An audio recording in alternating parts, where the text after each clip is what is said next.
I'll take some large rifle. That's 90% of what I load is large rifles. So that's if I can find a Yeah. bulk buy on large rifle, I'll buy them. I'm Man, just that's glad good news, that Tommy. it, Look at that.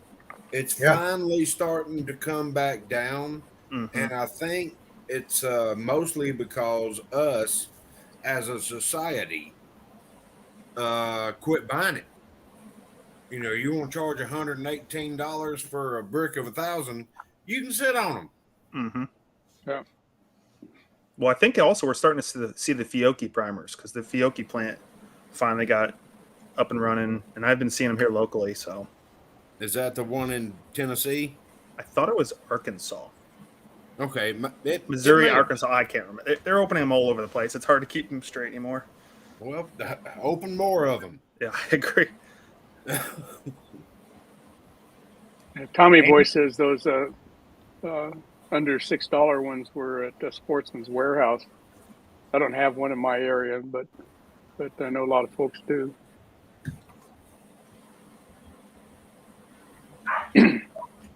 yeah.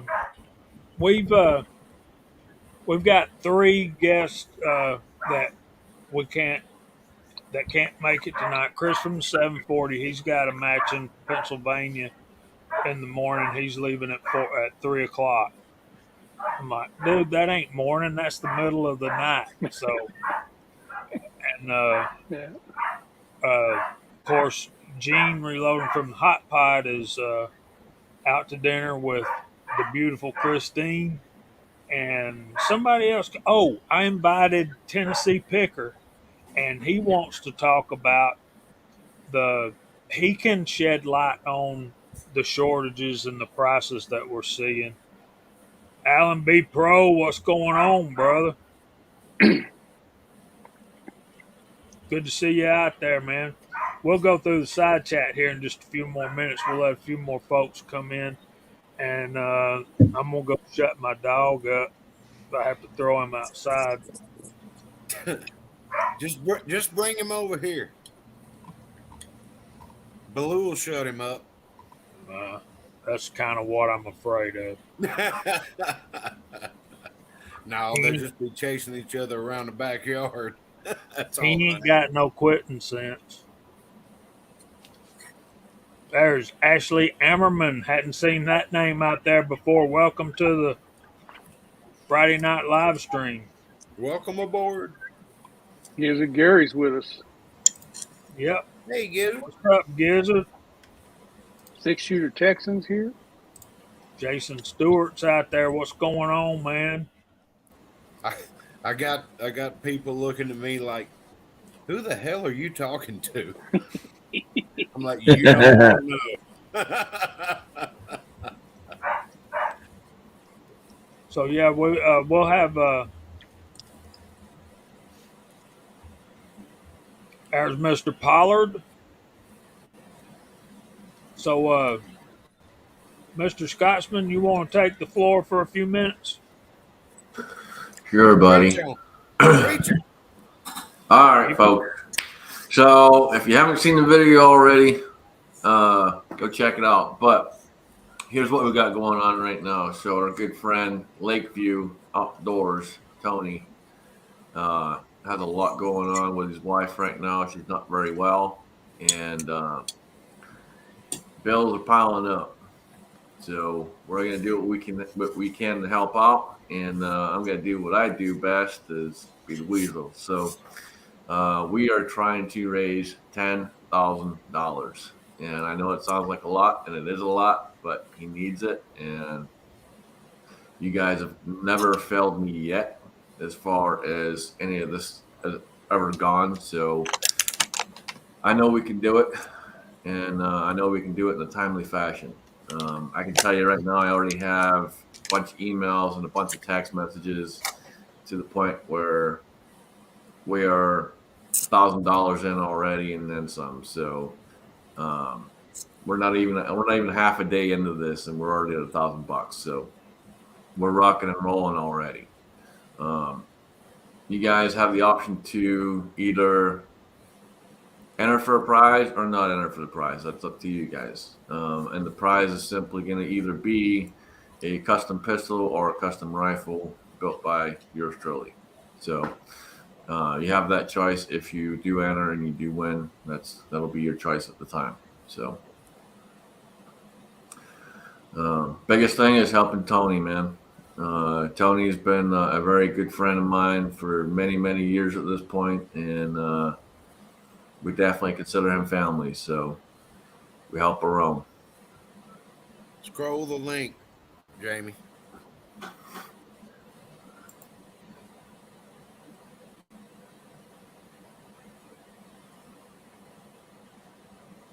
I've been I think one of the things we should talk about is how we go about making our donations. I think probably the simplest way is going to be to mail a check to the Scotsman. Yep. So you guys can email me, and I'll work it out with you exactly where you can send the money to, and once we get a decent amount, I'll start sending him money because I'll have to send him checks. He's old school, so I'll send him a check as soon as I have a decent chunk. I'll send a check until we get to that point. All right, cool. And Alan's right, man.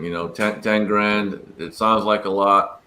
It really is a lot, but when every one of you guys come together, we've done 14, 15 for CMAX. I mean, heck, we threw out the goal before of he threw out the goal before of $7 grand, and we doubled it to 14 grand, and we had it in no time whatsoever. So I know it's doable. You guys always rock and roll with stuff like this, and it's one of the most awesome things I ever see is you guys coming together.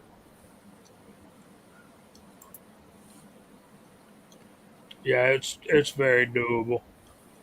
I'll be right back. I got to be sociable. I hear you.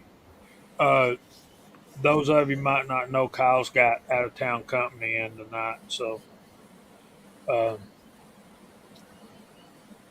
some of the ladies, Kim folks. Official out of town company.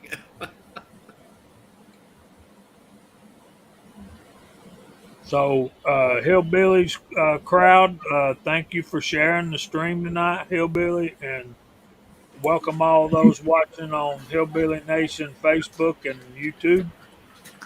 You betcha, bud. Welcome all of those in, and I need to try to get Elliot a link, and I don't know. I'm gonna have to go over on the YouTube side to do that. Send it over to him. I can send him one, Jamie, for you. If you need me to. No, I want to give him a wrench, not a link. I'm sorry.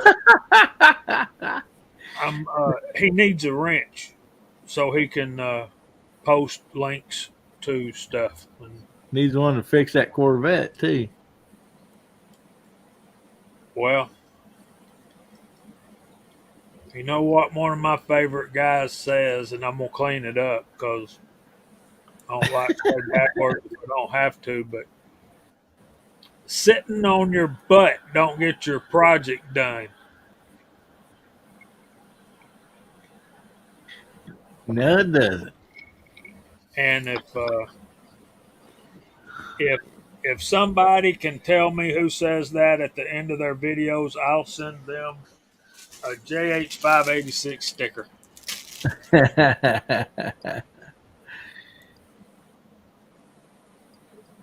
It's always a 10 millimeter, Andy. You got it, buddy. I'm talking about it's the one we use all the time and we can never find them. I've got a theory about that. 100%. This is my theory. We leave it sitting on the dash or on the fender well, and then when we test drive the car, it falls out on the road when it's gone forever.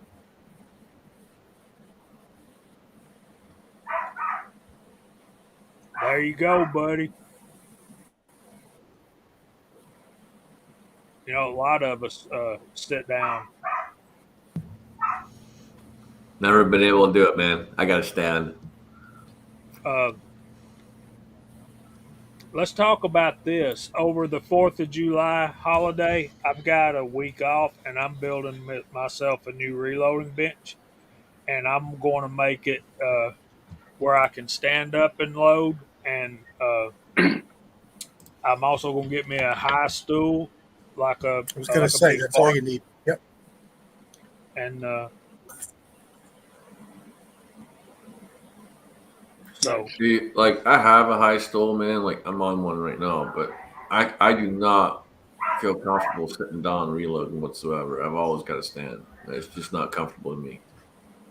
I Yep. stand most of the time. Every once in a while, my old joints or feet or something says you need to sit down. Oh, Dave. So I'll every once in a while sit, and I use a high rolling type office stool so I can kind of scoot back and forth across the bench on it. But the stand, then I have all my stuff is on the inline fabrication stuff, and I've got their little booster piece that goes on, on top of your base plate, and then you put this 9-inch booster, and then you can go ahead and mount the presses to that. If I'm sitting, I take that out, and it brings it back down to seated level. But standing, I like it because you can see down in that case and see your powder better. Yeah, I think that's the best of both worlds. You build a standing bench, and then you get a good high stool. And then if you want to sit down, you can. But if you make a short bench, you're limited. Mhm. Yeah. That's the way I look at it. Yeah, if it's too short, you can only go down so far with that handle. But give a good thinking about your width, Jamie, because as you go higher, you can't reach the back, so you can't do as deep a bench when you go taller. I was actually Yeah. designing mine about an hour ago, starting to sit down and design my new bench. So I'm probably going to go 25 inches deep is probably the depth I'm going to go. I'm going to do 24 inches because I'm just going to buy sheets of plywood, 3/4 inch plywood, and have Rip 'em, them yep. rip it. Yep. And it's going to be 2 feet deep by 8 foot long, and then I'm just going to frame under it and around it, and Yep. have shelves underneath and up. This is my question: what height? I know it's going to depend on how tall I am. I'm 5'8", so I'm thinking 40 inches, maybe 42, maybe 38, somewhere around in there. I think I did 42 at my last bench at the old house. I think that's what I did. I'm trying to remember. Well, how big a boy are you? I'm 6'1". Yeah, I'm 6'1", not. leaning towards 6'2", so There's always that kind of rule of thumb. If you're sitting or standing, I believe you want your elbows comfortable mhm. on the desk or bench. So that depends if you're sitting or standing and your height, I guess. Yeah. Mine's 38, which is a little too low for standing, but then again, I have that inline fabrication booster piece that goes kind of in between the base and the top plate, and that takes me up another. I have one that's 9 inches, but I think the one I use the most is like a 4-inch booster or something, and it gets it up to the right height. Yeah, they have the 4-inch, the 7.5 inch, and the 9-inch. Right. I believe. I think Right. it is on 9.5, something like that. And those things work. I mean, they pop in and out with just 2 nuts, just like the regular base plates do. It's an instant change. Yep. To go from seated to standing. I really like it. Yeah. I Yeah, I use love the you, inline Dad. as well, and I just use that little spacer that they make. I think it's a 1/4 inch spacer, so you don't have to Dremel in on your bench. I use that. And I don't have a problem. I love it. I can do quick change, and I'll even have a setup at the new house for my RCBS Lubomatic. So he's gonna make New a custom. tax, no, he's not 6'1", but he still has an awesome beard.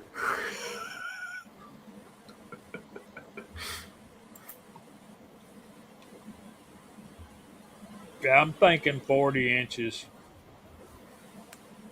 Pollard says his is 41. Yeah, So- I just mock up your press, however you like it, and run it mocked up, vice grips and clamps and such, and see what height you get out of that, and then build it off that.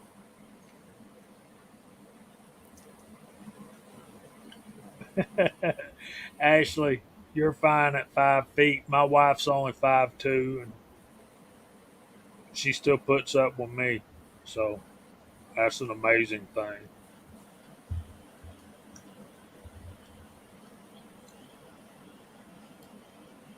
That's a fact, Fuzz. So let's talk a little bit about what goes on top of that bench. I wish I wish Bubba was in here to hear this because I got kind of some stuff that I want to say right now that would be pertinent to him.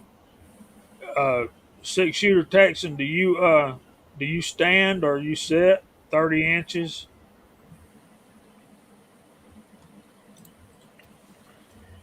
31. All right. One thing, Jamie, too, and Alan threw it out there, and I don't know if you saw it, but he did talk about his as being adjustable, and there's no reason you couldn't make it adjustable. That's true.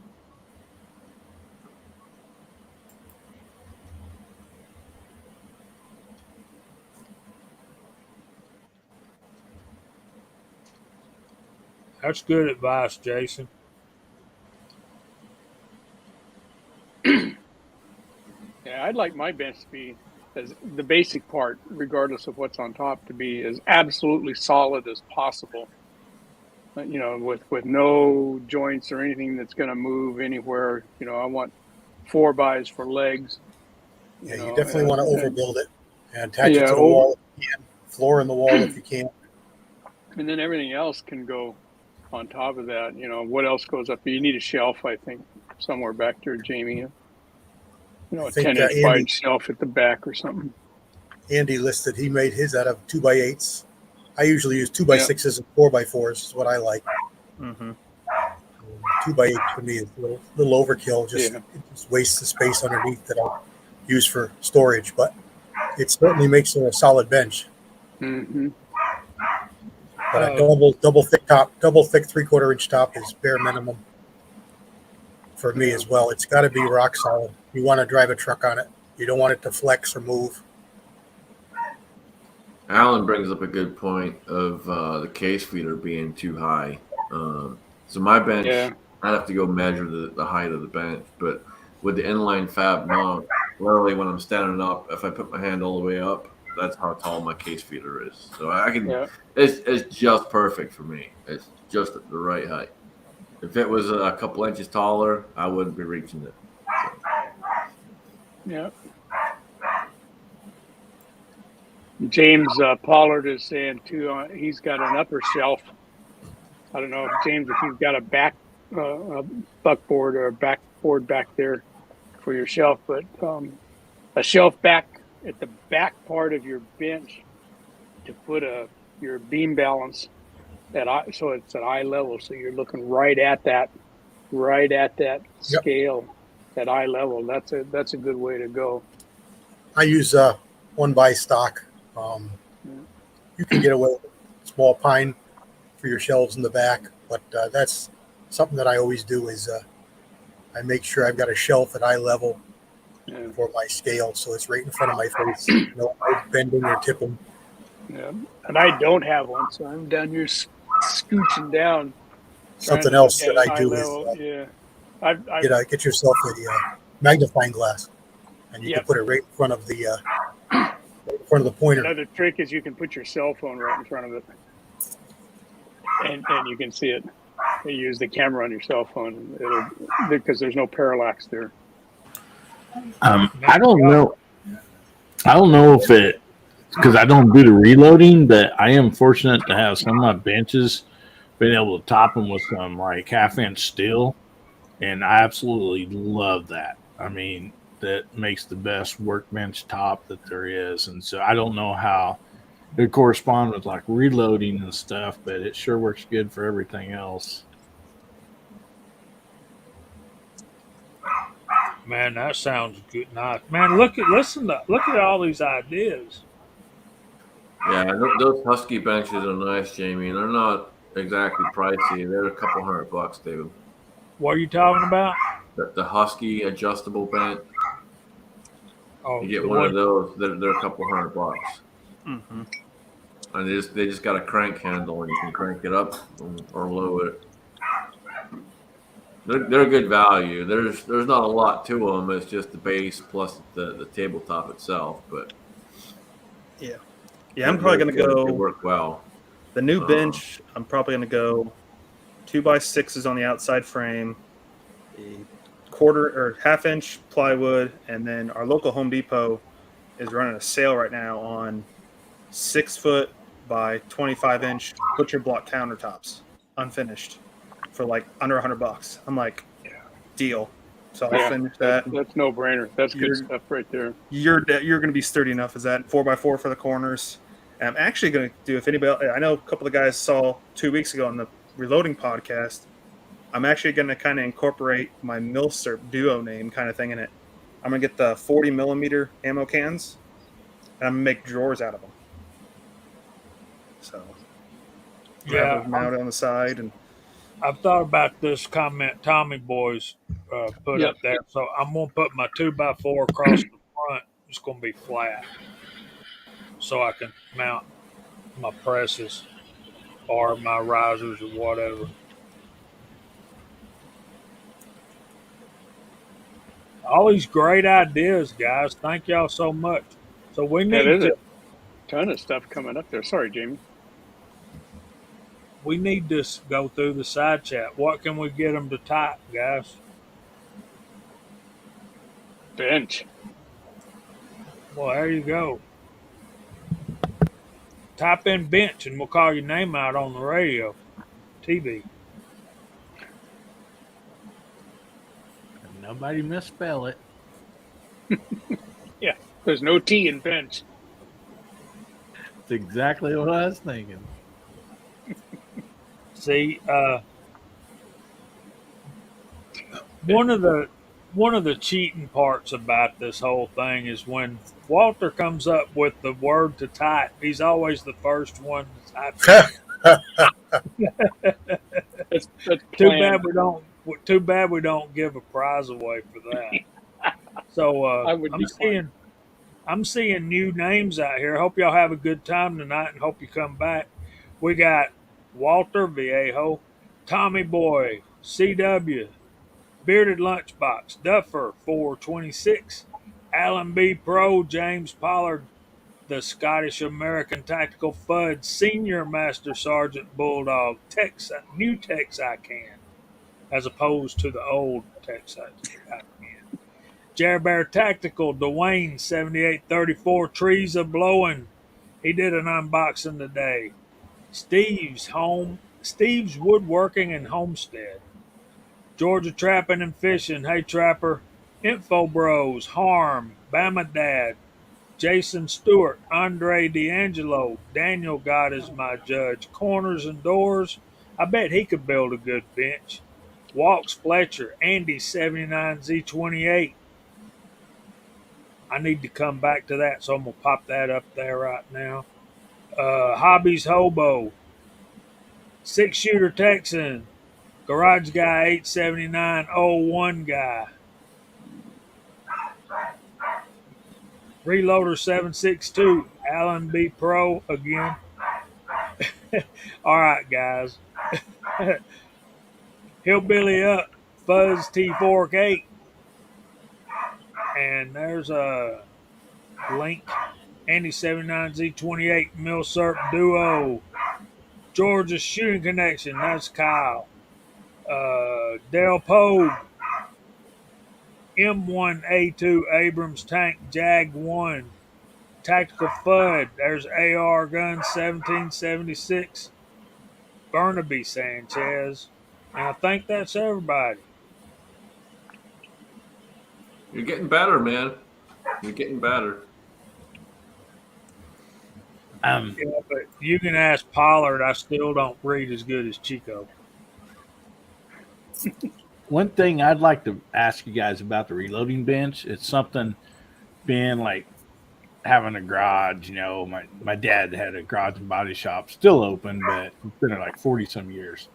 So like something that we really pay attention to on certain benches that we would make for the shop is we always had at least one bench that we wouldn't frame, like have the 2x4, 2x6, butted to underneath the table or on top of it, depending on if you're going to set your table down in the board or have it on top of it.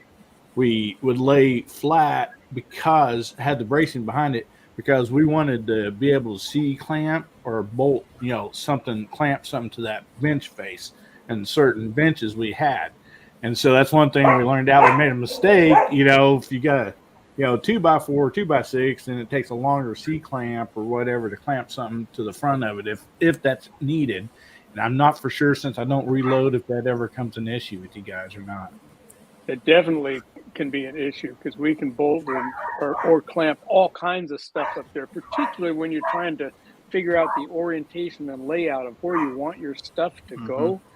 There's just your case trimmer can be C clamped. You got it, mounted to a little piece of 1x4 or something like that, and you can clamp that to the edge of your table because that's not something that's up there all the time.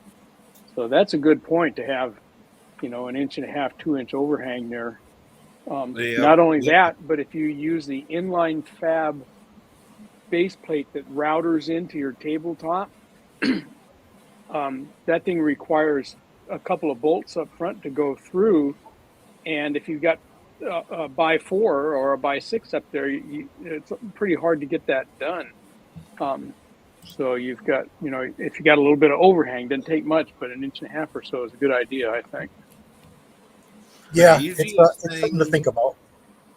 Easiest thing that I've found, my main reloading bench is a 1/4 inch, maybe it's 3/8, flat steel plate. That's the tabletop. And vice grips are your friend. Yeah. You can clamp anything to that solid steel table and it's not going anywhere. There you go. Yeah, Fuzz says I use vice grips. But it takes 3 people to move it. So if I want to move it, I got to call some buddies. I mean, it's a lot of weight. You build a bench in wood, and you're going to need friends to move it if you build it right. Well, yeah, but I mean, I can just use vice grips to hold my presses down, and yeah, I use a lot of them. I got my Dillon. There's a Loadmaster. There's 2 shotgun presses. And I still got more in the basement on a different shelf. Yeah. Good night, Alan. The other advantage of a metal top like that is that you can stick a bunch of stuff down there with magnets, and half of my bench is steel, like yours, Kyle. Yeah. And so I've made a couple of little, wooden bases and routed out the underside and stuck a couple of those, cheapy ceramic Harbor Freight magnets under there, like for a powder measure, and then right, bump, and it sticks right there, and it's not going to move around on you. So there's that plus for a metal top. The metal's expensive though, and it's heavy. It's hard to cut through.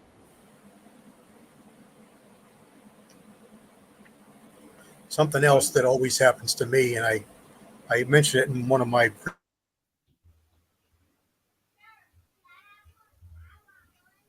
steal your stuff.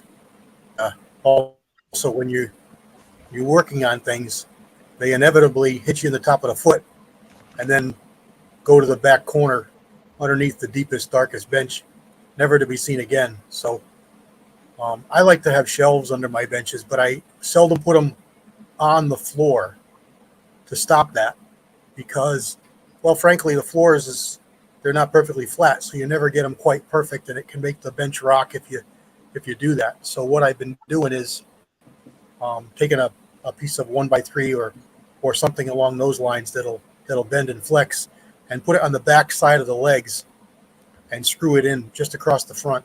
So anything that comes down, hits your feet or hits the floor, is only going to go into the bench, 4 or 5 inches and hit that board, and it's going to be right there. But it's a pain to put on if you don't put it on before you put your shelves in. So it's something to remember. Just a piece of scrap wood or a couple of pieces on the back of the legs on the floor, and it'll stop stuff from scooting to the back Hmm. back corners of the bench. I was gonna mention Jason Stewart's comment.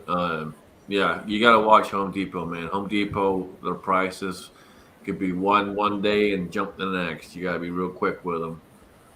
You also gotta watch too because they have some stuff that's clearance, but they don't say it's clearance, Mm-hmm.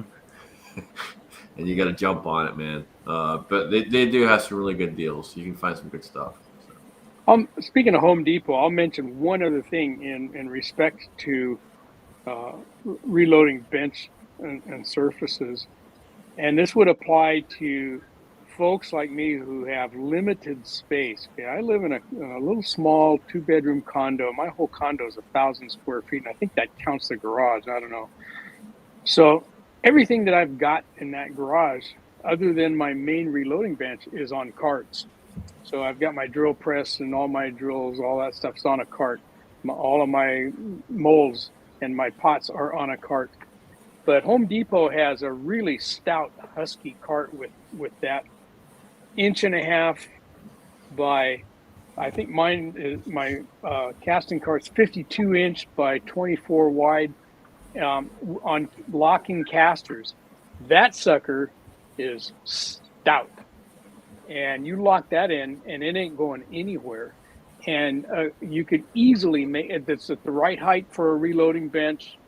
In fact, I've got an inline fab mount on that casting cart that I've got also, because sometimes I put a press on there. But that lets you move your bench out of the way and stick it over in a corner someplace in your garage and still have a very strong reloading bench. The top on that is just really, really strong. So I just wanted to bring that up as an option for a limited space person. You know, if you got a tight garage like I do, stuff needs to get out of the way when you're not using it. So. See, this is my thing, Walter.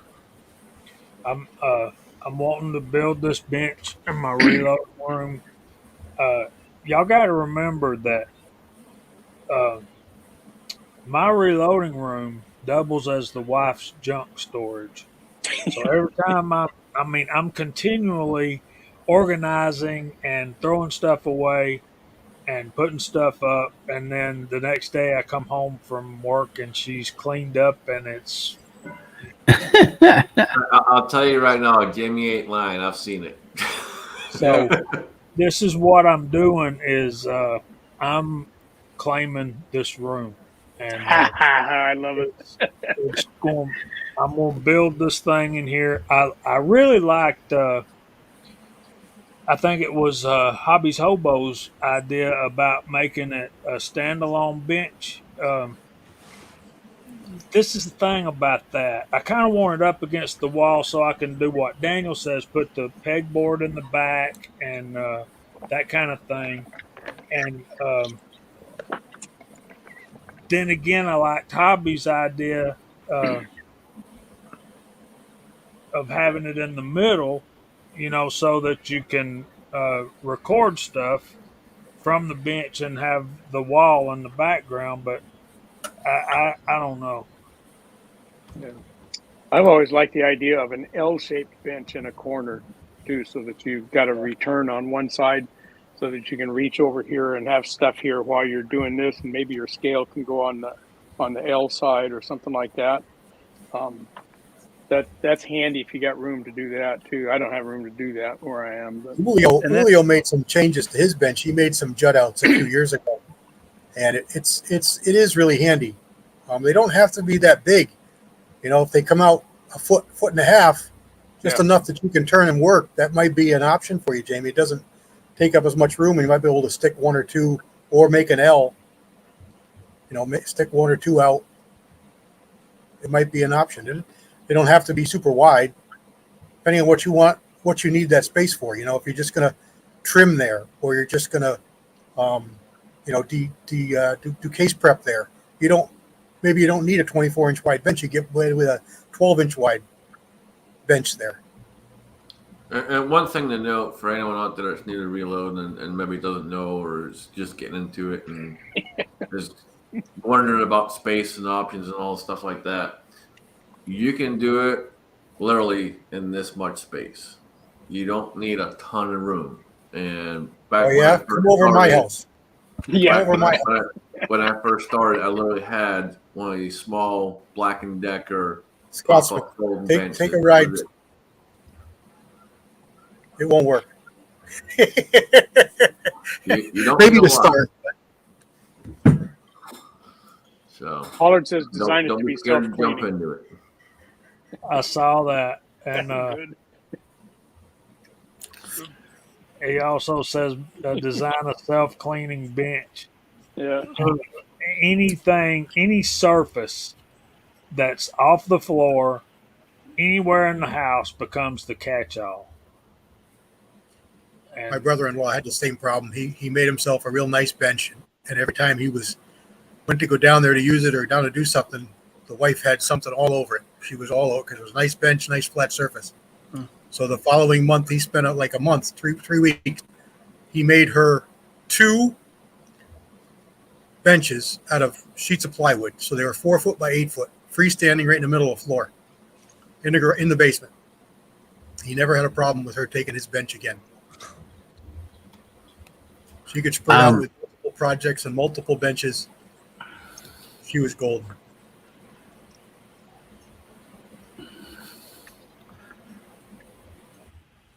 And that's what I'm debating on, because I know my old house I had an 8 foot by 5 foot, but I had that 5 foot was also for my disassembly of my rifles, cleaning, all that, because my garage wasn't big enough to have a bench out in the garage. So now that my new house is going to have a nice big enough garage for a bench, that's where I'm debating what I'm going to do. So I'm probably going to do 6 foot and then maybe put a 4 foot on the end for just like my brass trimming, annealing, stuff like that over there. And I'm also going to build a lower portion for my office or computer like editing studio. And actually, you talking about like for magnifying glass and talking about recording, Jamie. Real Avid, I saw this at SHOT Show earlier in the year. Makes a thing. It's not out yet. It's called the Smart Assist accessory system, and it screws right to your side of your bench, and you can plug these extendable arms in there. And then one has like a light, magnifying glass, and a spot you can put your phone in. So you put your one in for the phone, and you can bring that right down in front and record. And so I'm probably gonna put that on my bench. And You need a power strip all the way across the back with I have 8 outlets and 30. I think I have a 6 foot Yeah. bike bar. So It's the I only got way to do it. So I've got There's one no that such thing as too much power or too much runway. I've got at least a 4 foot power strip over there that I'm gonna mount on it. Yeah. And I have one of these old timey workbench lights. It's got the arm that you can got springs on it, and you can extend it. The drawback is it's about that long, and it's a fluorescent tube light. So I'm gonna try to be finding an LED light for that. Go to Harbor Freight, man. If you got a Harbor Freight by you, go to Harbor Freight. They have pretty good deals as far as lights go. I got a 4 foot light. I think it was like $26 or $28, something like that. It's like 4,500 lumens, dude. The thing is bright as hell. Well, I want to use that light, but I want an LED light bulb to go in that light, and that might be tricky, but that's what I want. See, fluorescents are going to mess with your digital scales. And there's LED lights that are designed to go into a fluorescent fixture. Right. Yeah, LEDs have come way down. LEDs the way to go. I just changed all mine over to LED a couple months ago. Well, right. Tommy Boy says Harbor Freight's got them for $18 right now. Yeah. At one point, we switched every light in our entire house, outside lights, everything to LED. And we know an average of about $45 a month savings on our electric bill. Wow. That's Yeah, it's significant. mhm. It really is. And if you do shelves, always plan to put you some type of a light, LED light or something under those shelves because it gets, really dark under there. And I mean, you wouldn't think it would, but they help so much.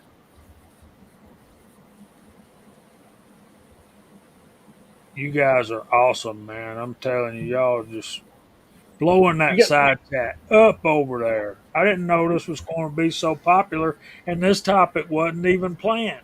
We got to print that side chat out. There's so many good ideas on there. You could publish a book, Jamie. I know it, Jamie- man. Also, there's always the fold up section you can always put on the end of a bench, but the hinges and just whatever size legs you need. And so if you're not using it, you literally can fold it up to give more floor space over there or something. Oh yeah, Those I always built are a super drop down handy. shelf on mine. Yeah, I was about to drop say down. that. Yep. Made a strut under it that Mhm. diagonal strut that comes back and screws in really quick with a speed nut, and so that gives me I think it's a 12 by 18 inch surface right next to my press, so I can stick stuff over there, a powder dispenser or something like that. That's really handy too, and it just flops down out of the way when I'm not using it. See, the problem with that for Jamie would be this: is as soon as he has it where it's flopped down, the wife's gonna put something right there. If Jamie goes in and marks his territory like a real man, she'll never go in there again. Don't worry about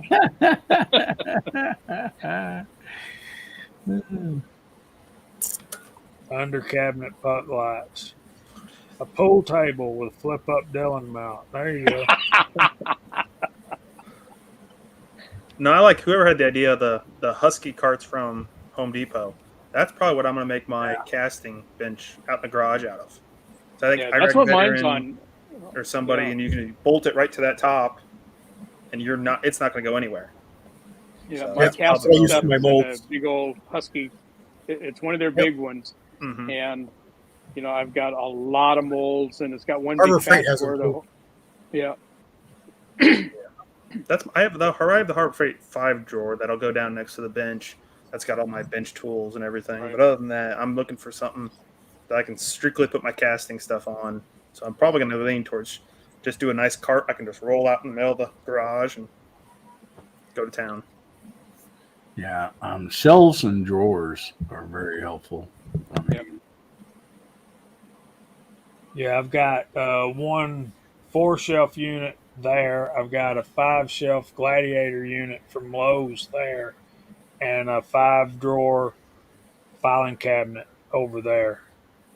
So it's just a matter of getting stuff organized, getting.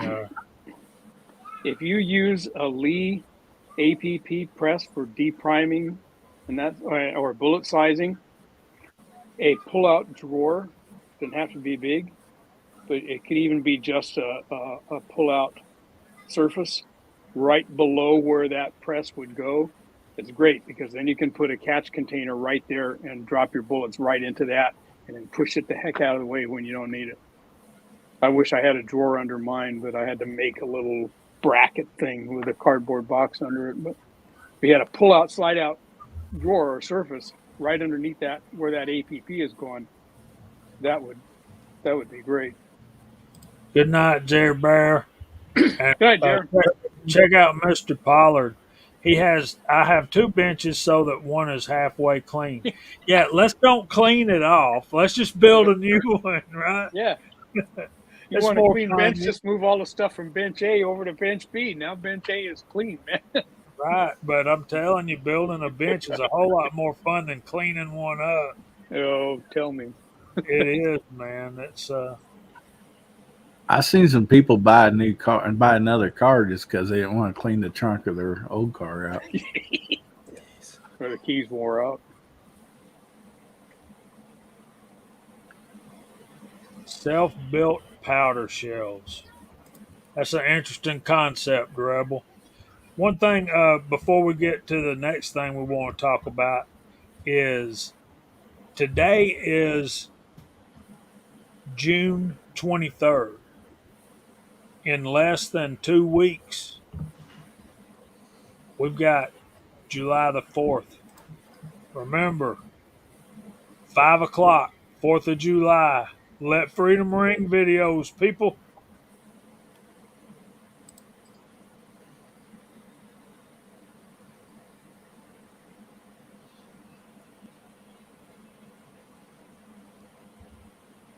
Dave.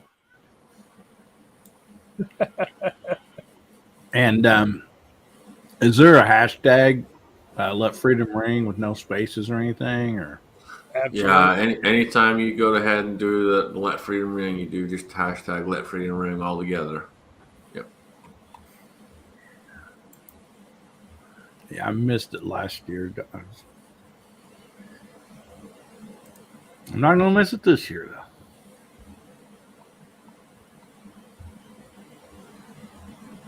5 o'clock Eastern time, Steve. The only The only one that counts. the only time zone that matters. Hammer time. Yeah, baby. Let's talk about what presses we want to put on the bench, especially for a new reloader, which Bubba Cyclops is a new reloader. Uh, so he went with the Lee 4-hole classic cast turret press, which is a fine press, and that was the decision that I made at the time. And I'm gonna tell you what. Uh, they say hindsight's 2020, and I guess it is. But I wished I'd have bought the Rock Chucker first. I do.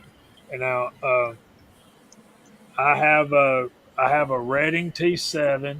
I have the old antique Rock Chucker sitting right back there. I also have the Lee. What do they call that? It's their little. Oh, the Challenger.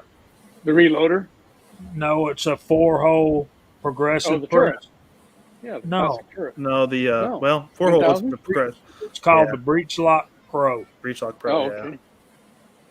and that was a gift from. Never mind. I have brain farts. Um, I do not have an APP press, and talking to one of my buddies today, I'm glad I don't. Go So ahead. I'm going to address this comment of an APP as a must, and no, because that sucker over there is probably going to go in the burn pile or in the burn barrel, one of the two, because it's freaking trash. I'm seeing a And lot of issues with them here recently. The new ones. Lee has not helped me one freaking bit, and I'm kind of pissed off at Lee. So there will be a video, but more than likely that sucker's going to go in the burn barrel or burn pile and get freaking lit up. Boy, I use mine that's manual bad news. and I size with it, and it works just fine. Yeah. But all that fancy feeding stuff, nonsense, some people's work, some people's don't. Mine Okay. works really well. It took a while to get it dialed in, but I sized my large when I do a large batch of brass, like after I've tumbled it. I like to have my brass sized before I put it into my progressive or into my turret presses. I want it already sized because I want the first station to be an expander die instead. So if that shuttle thing worked good for me, but it took some time to get it figured out and a little bit of help from Andy 79 Z28. Had a couple good ideas. He was an early adopter, but mine is, I'm telling you, man, I've used that thing since they first came out, and tens of thousands of rounds of cases and sizing bullets gone through there. When I first got it, Walter, it worked great. Absolutely worked freaking fantastic. I probably put 5,000-6,000 rounds through it, no problem. And then I started having issues, and I cleaned it. I've done all kinds of stuff to it, and then I talked to Lee about a week and a half ago. They sent me a new shuttle, and no difference. No difference. And when I was talking with the technician just didn't want to listen to what I had to say. Yeah. Well, maybe we can get together. I've run into a couple little things here or there that I've figured out and gotten fixes for that make it work better. So We'll talk one of these days. And square it Really, away. really good advice, Edward. It's I always tell new reloaders that when the question is asked is go right to progressive or go to start with a single stage, and I always recommend the single stage because you're going to need it anyway. You're going to need it Right. after the fact. You're gonna want to use it for either depriming or you're going to want to use it for sizing. You're going to want to use it for priming. There's something you're going to need it for. So you're better off starting there. It's something you're going to need. It's not going to be wasted. It's going to be used, and it's going to be well needed. And a single stage is not pricey. You know, all of the big boys make a good single stage press for not a ton of money. And you know, talking about today's market as compared to, you know, a progressive press, it's just a good start. You know, all your dies, of course, are going to transfer over. You know, all your other gear is going to transfer over. But that single stage will never go out of style on your bench. Guarantee it. It Like is right now. the best $40 to $60 you will ever spend as a new reloader. Like you said, you'll always use it. Like right now, you can get the Rock Chucker Supreme for $185 on Amazon. Yeah. It's Yeah. Oh, oh, Timmy. your whole life. And- So, and This is the thing. I bought the Lee 4-hole classic cast turret press as my starting press, and I used the daylight side of it, and I still have it. I still use it. I got the Redding T7 as a gift and treasure it because of who it came from, and same with the Lee Progressive. But the thing is, I didn't have a single stage press, and I just needed a single stage press for certain things. So when you hear guys like us telling new reloaders to start with a single stage press, it's because you're going to need a single stage press, no matter what else you have or what else other equipment you have. You need a single stage press in your life. You just do if you reload.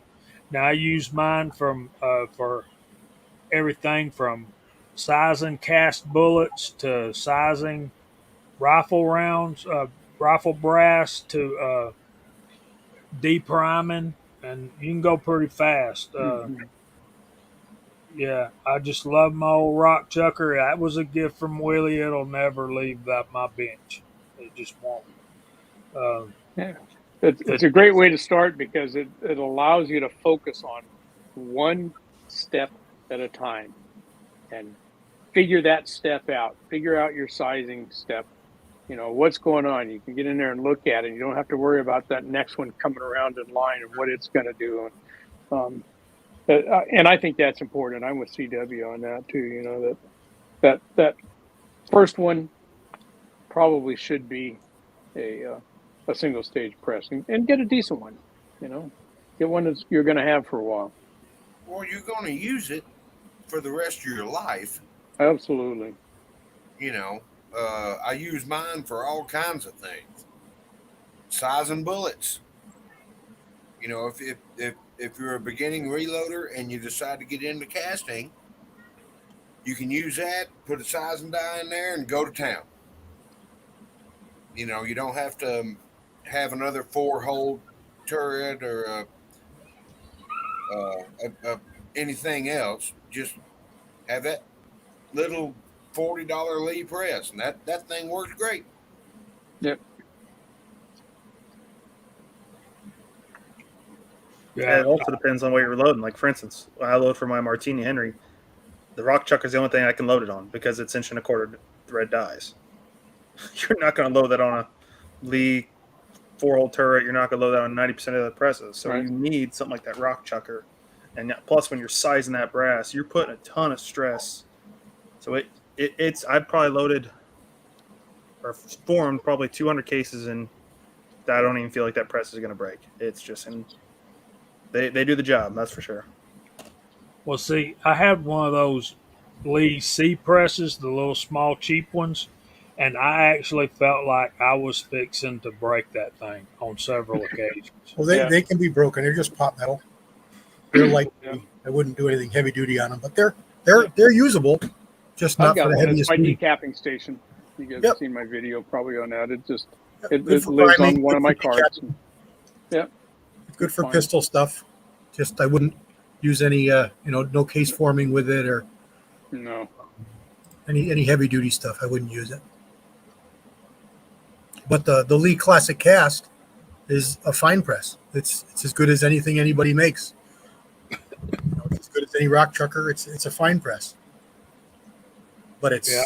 also the same class of press. It's a big, chunky, solid cast metal press. Yeah, they make those bushings too. That's pretty cool, Dwayne. That's actually how I size my bullets. So Lee's making those push through sizing assemblies. Mhm. So instead of having a specific die and the bowl, you just take this blocking portion apart, put your sizing, basically Yeah, bushing in there. Yeah. Yeah, and you can Mhm. go from casting or from sizing 308 to 312 in a matter of seconds. Yeah. And their new style sizing dies are way less expensive Oh than yes. the older style. You can still use those older style originals with a Mhm. breech lock system, but their newer style are $10. I mean, they're cheap. Yeah. Well, and they can make them custom for you. I've had them do that Yep. for me already. I'd make a custom 268 sizing for like my Italian Carcanos. So If I had to do it all over again, I would have started with the NOE bushing sizing die. Because, I mean, yeah, the die's X amount of money, but the bushings are like $7 a piece. mhm. Yeah. I was paying $30 a piece for every caliber from Lee. Yeah. You know, You got to buy their push rods extra from Yeah. NOE, but they have a much greater variety Mhm. of sizes than what Lee offers. Yeah, you want it 311, you want it 312, you want 313. What do you want? Exactly. And they're all The only downfall I've run into on NOE is they are always out of stock of what I want. That's what I'm always running into. It's like, oh, And the thing about Lee and their new system is they're still limited as to the sizes you can get. mhm. Whereas if you're willing to wait uh, on NOE to get around to doing what they do, then you can get pretty much any size. I think you, Nick, you could probably call him and order what you want. You just have to So wait. Lee started the customs again within the last couple months or last 6 months. So right before I moved, they were starting to make them, and I had to make that push through sizing bushing.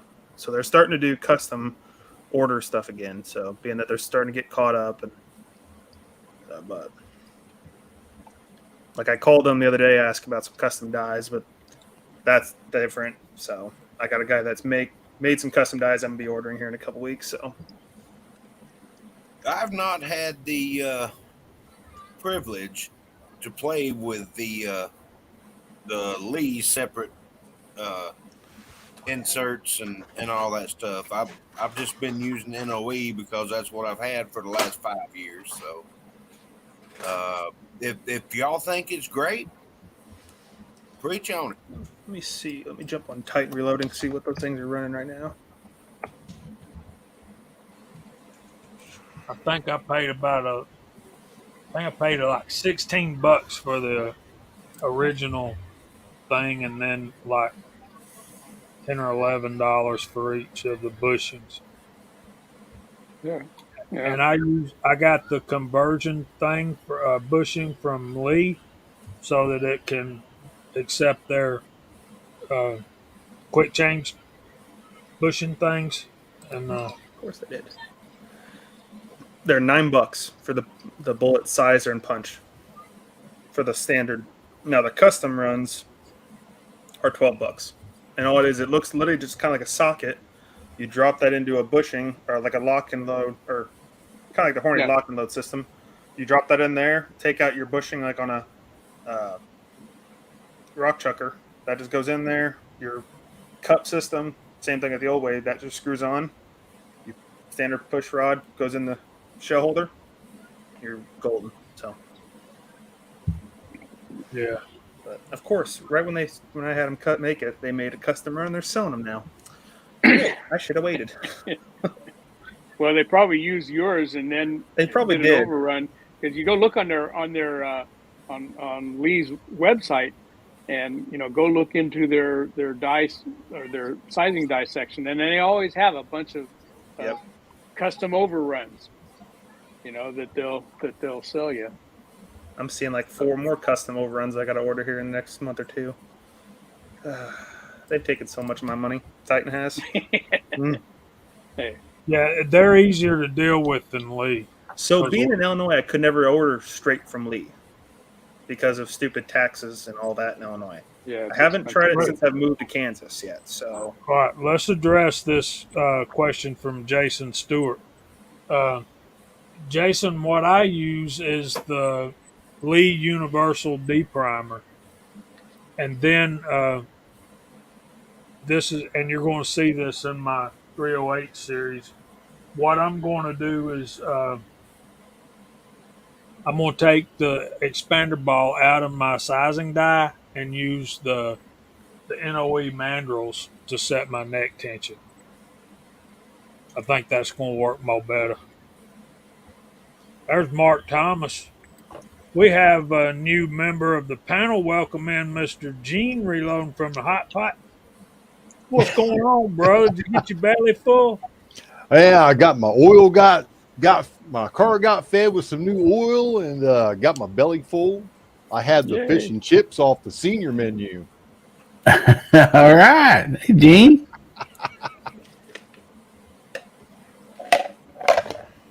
What we got going on here, guys? We're talking about we were talking about sizing bullets, cast bullets. Now we're talking about setting our neck tension with NOE mandrels. Maybe I should show those. I wanted to do a video on it. Let me show some of these. And CW did a video on these. His were a different kind than mine, so they're still from NOE. Let me see if I can find the one that. Yeah, this is the one I'm going to use for 308.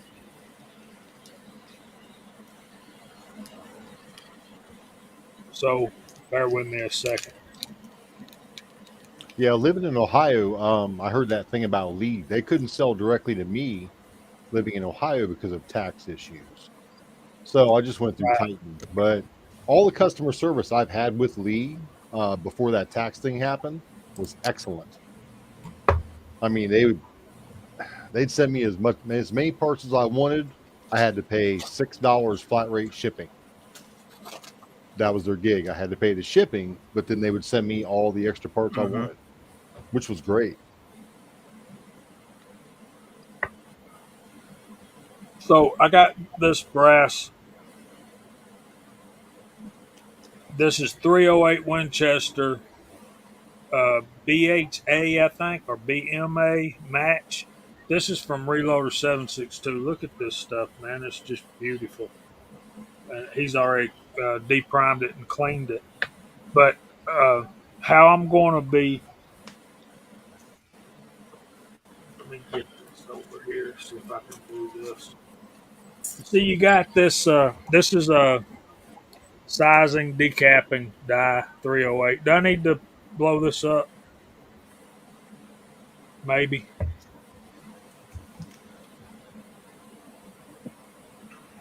Come on, guys. I asked them.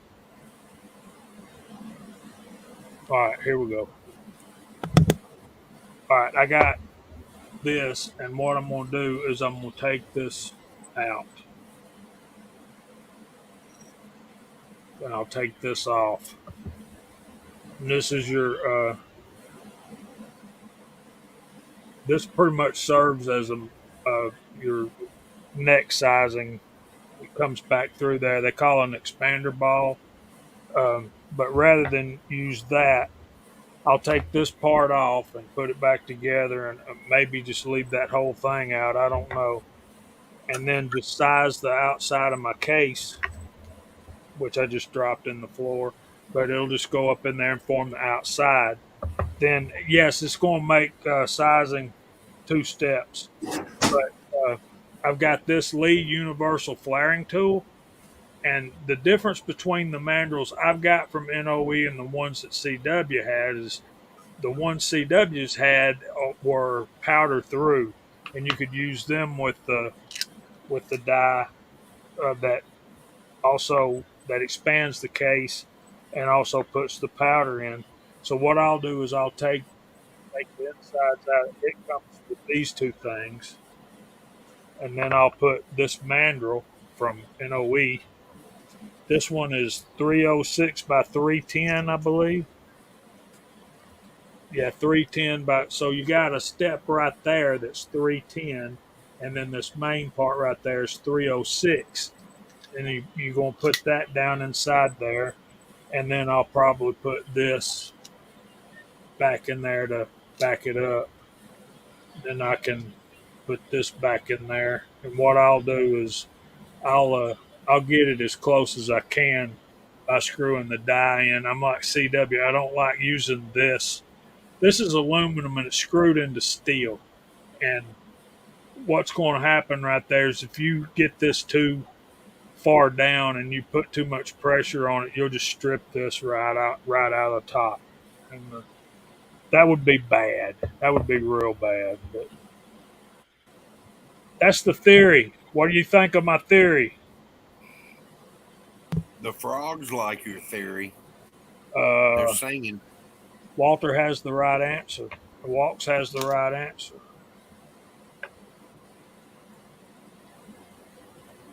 I'm getting on walks a little bit. But what I do like about this Lee top is the fact that it's hollow, so this piece can go right up in there and you got that much more adjustability. It's pretty much, for me, its only redeeming factor. Did I do that right, CW?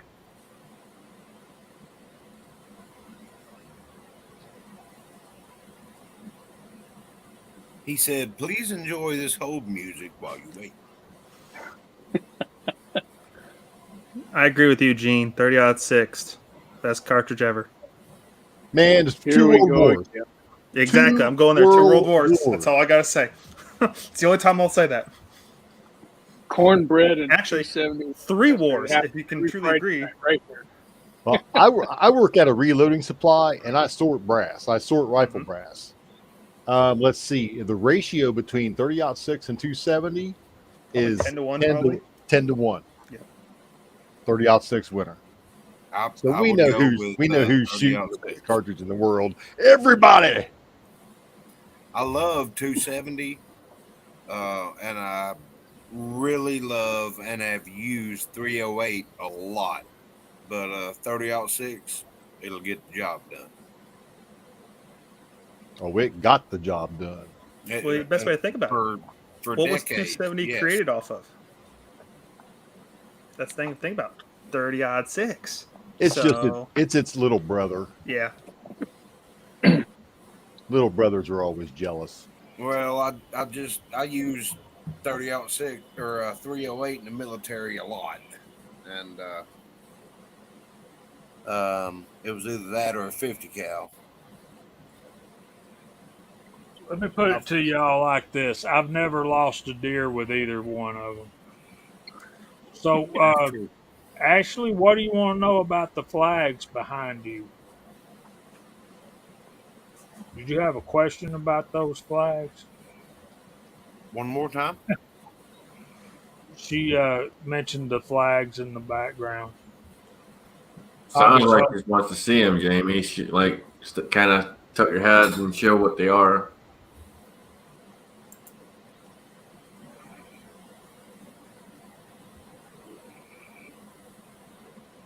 Got the UGA. My Georgia Bulldogs and the Second Amendment flag. And y'all may not believe this, but both of those flags were gifts from Jason Stewart. Thank you, Jason. That is nice. Awesome sauce. And he'll probably have to replace the Georgia flag here next year again. Because they're probably going to win it That'd be again. Wonderful. They're probably going to win it again. The way their Go roster dogs, looks. sick of whoop whoop. My team can't win 5 games, so I don't got to worry about saying anything. So Steve's Woodworking and Homestead, that would be an affirmative, sir. mm-hmm. But so did the 270. Say about 60% of your hunting cartridges today have come from Odd Six, one way or another. Yeah. The thing about it is the 270, it can be created from a 30-06 casing. It has to be sized down, Mm-hmm. and it uses a much smaller, lower weight projectile. But it fires it so fast that it has the flattest trajectory of any hunting bullet that you can find. Like my 308, when we go shoot at 1,000 yards, I got to dial up 30 mils on the scope.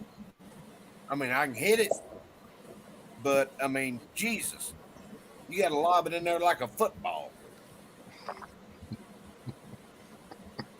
But it still gets the job done. Then 30-06, it slings so much lead that it doesn't matter.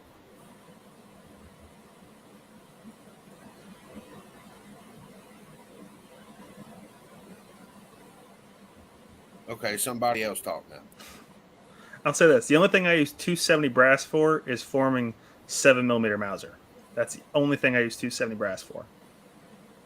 So that I could make an Odd Six, but I don't want to waste all my Odd Six. I'll load that Odd Six to shoot out of my Grands or my 03s, but that's Well, Nick, it's been nice knowing you, buddy. I'll talk to you. what. I don't Real hunt. nice, Well, Jamie. coming from Illinois, I couldn't deer hunt with a rifle, so there was no need to have a 270. So Yeah, you got to use a straight wall case up there, don't you? that's new. That just new this year. So before it was either bow, crossbow, or shotgun or muzzleloader. That's ridiculous.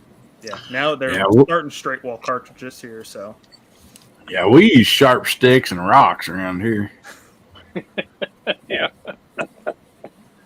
I like those I've those actually snare killed a traps. deer with a damn sheath knife before. So Jason says an awesome flag will be the Buckeyes one. Jamie gets me next playoffs. Mm-hmm. We don't put up with blasphemy on this channel. Well, we already did. Nick's still here.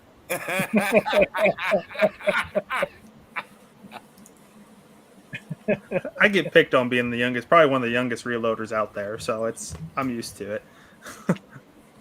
Yeah, after a while, you figure out how to get each one of these guys go. Watch this. I'm gonna get this guy right here.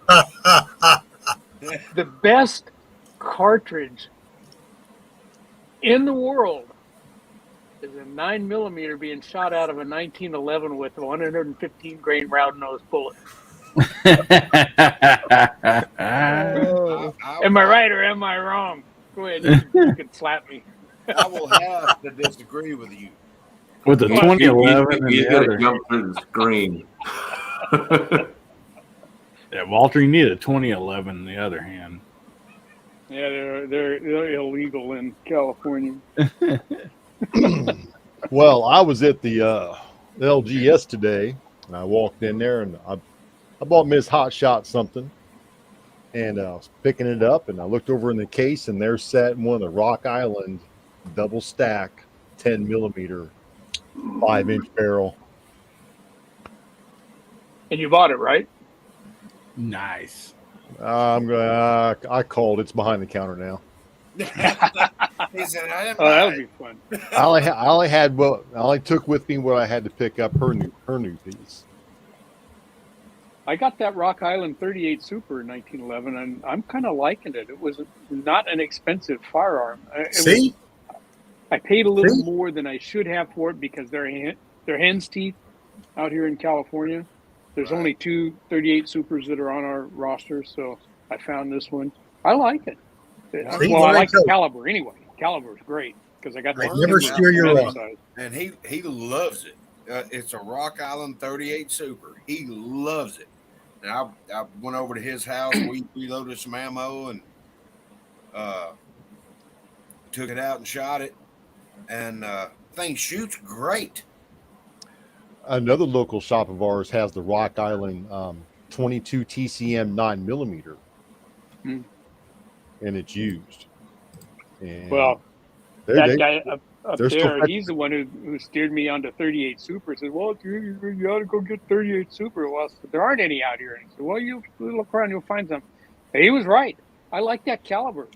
I got 40 molds for 356, 357 size bullets, and all kinds of powders that work in it. And getting brass was a little tricky, but that guy down there helped me out and with some brass, and it's fun, guys. If you don't shoot 38 Super, it's a No, it's a James. viable 9mm mag is 9mm mag. There is such a thing. Yeah, but you send these guys out there at 1,300 feet per second with 140, 150 grain bullet, and they fly flat and straight, and they shoot well, and there's some great molds out there. If you're a caster, I like it. All right, I'm done. Yeah, Tommy Boy makes a great point right there. 38 Super is extremely popular in Mexico because they cannot have military cartridges.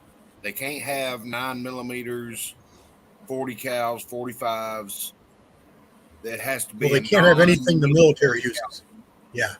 Yeah, I think some of that has been relaxed a little bit down there relatively recently. Somebody was telling me that they thought that they could use 9mm down there now. I could be wrong about that. But yeah, that was the deal. And many of the South American countries also. And that's what kind of popularized 38 Super up here in the States is, we have, so many Mexican immigrants, they get up here and they become naturalized. They want to get firearms and shoot. Well, they're already used to shoot 38 Super, but there's only two that are legit for a civilian to buy in California, and that's the Kimber Commander size, 1911, and the Rock Island.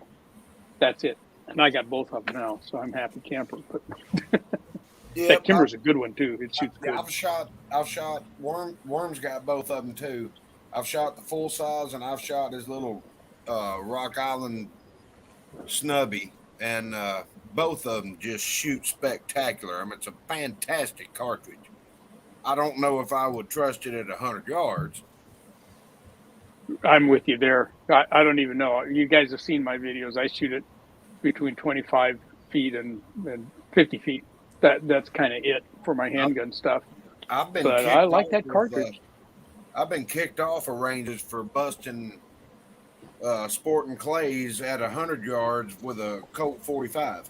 They don't like that. Yeah, no.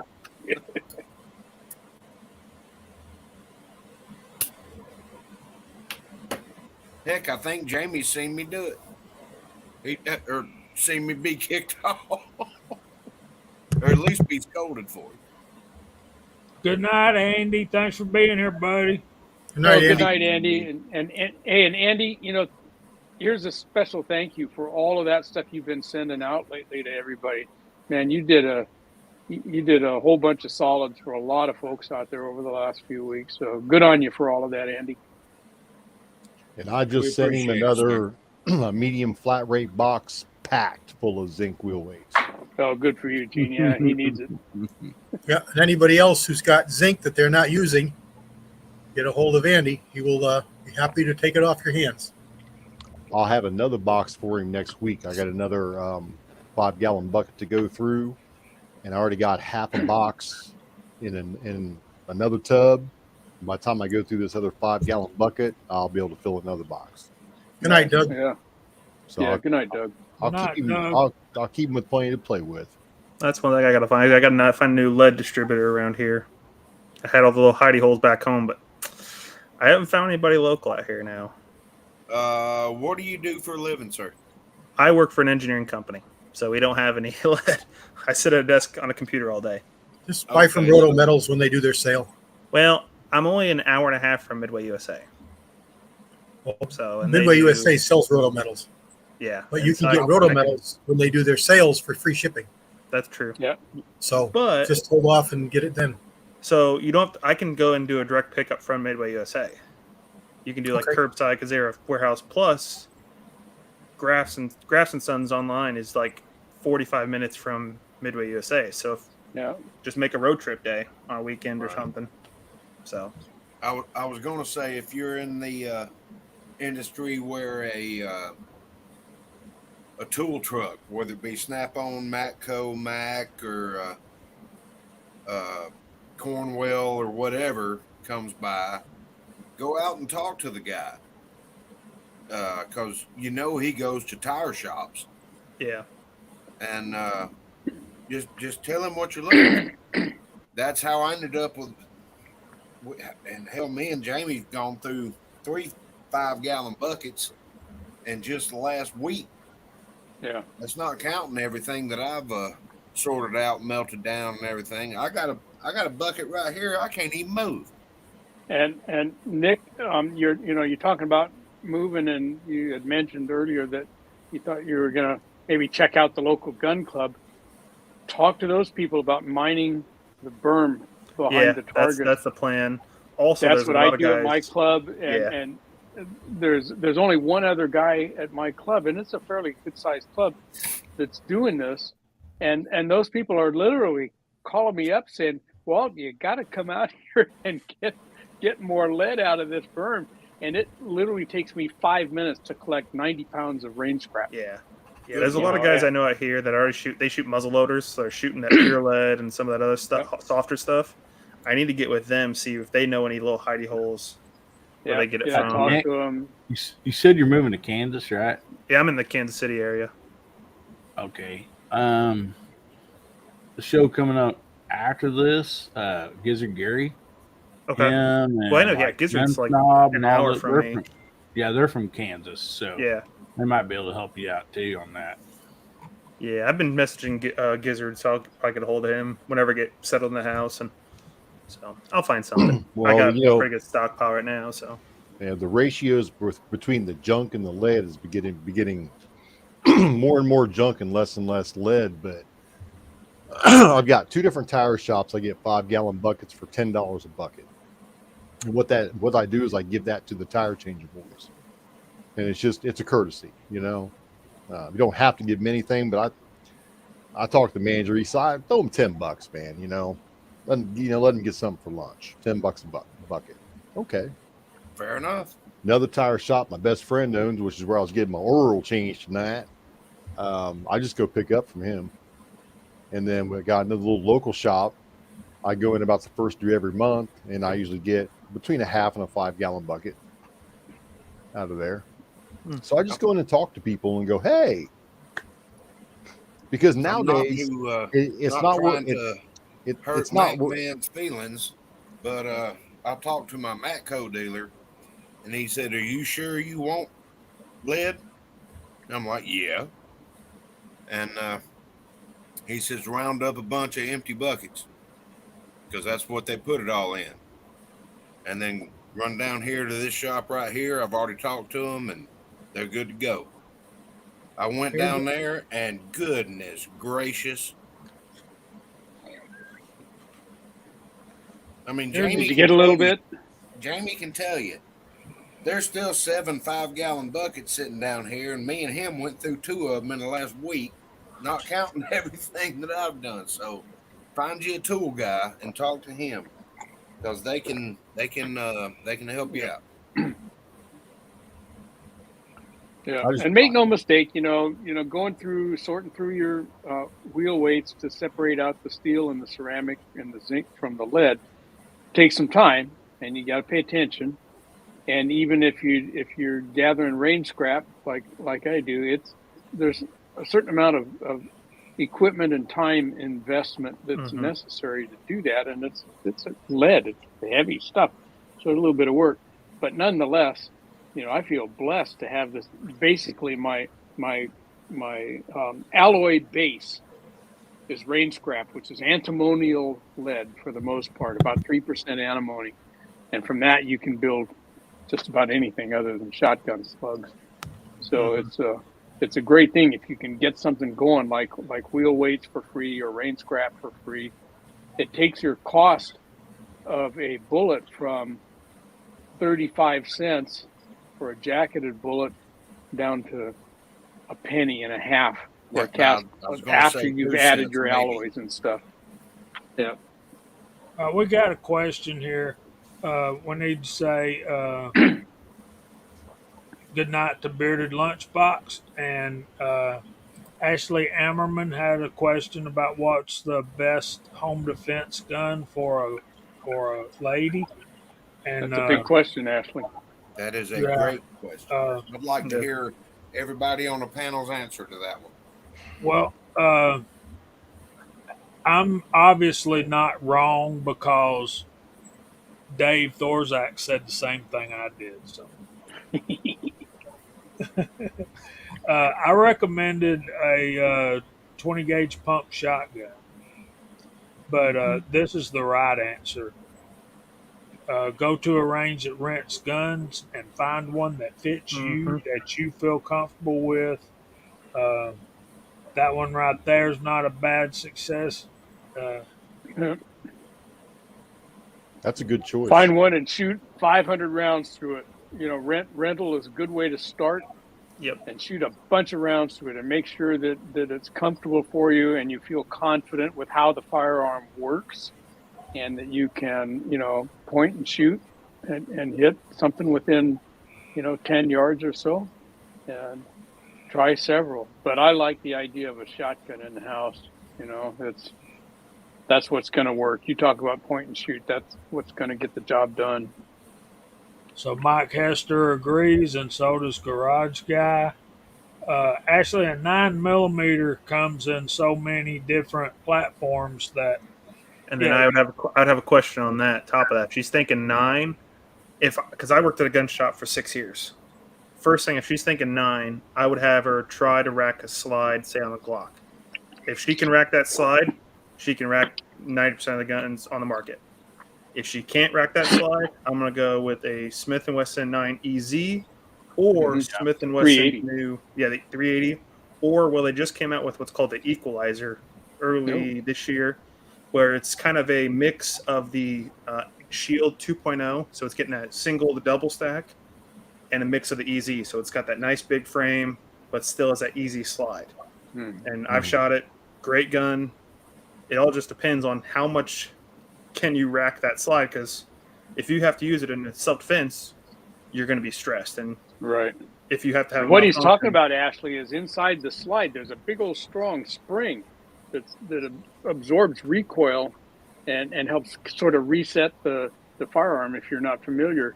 And that spring is pretty tight in a lot of the 9mm firearms, even the Glocks. My former girlfriend couldn't do it on my Glock 34, the Glock 23, all the ones I had. She couldn't do it. Yeah, Glock 19. And she ended up with that Smith. She ended up with a Smith 380 EZ, and the EZ, capital E, capital Z, has a lighter spring in it, and it's very easy. She can rack it this way, or she can pull it back and slingshot it.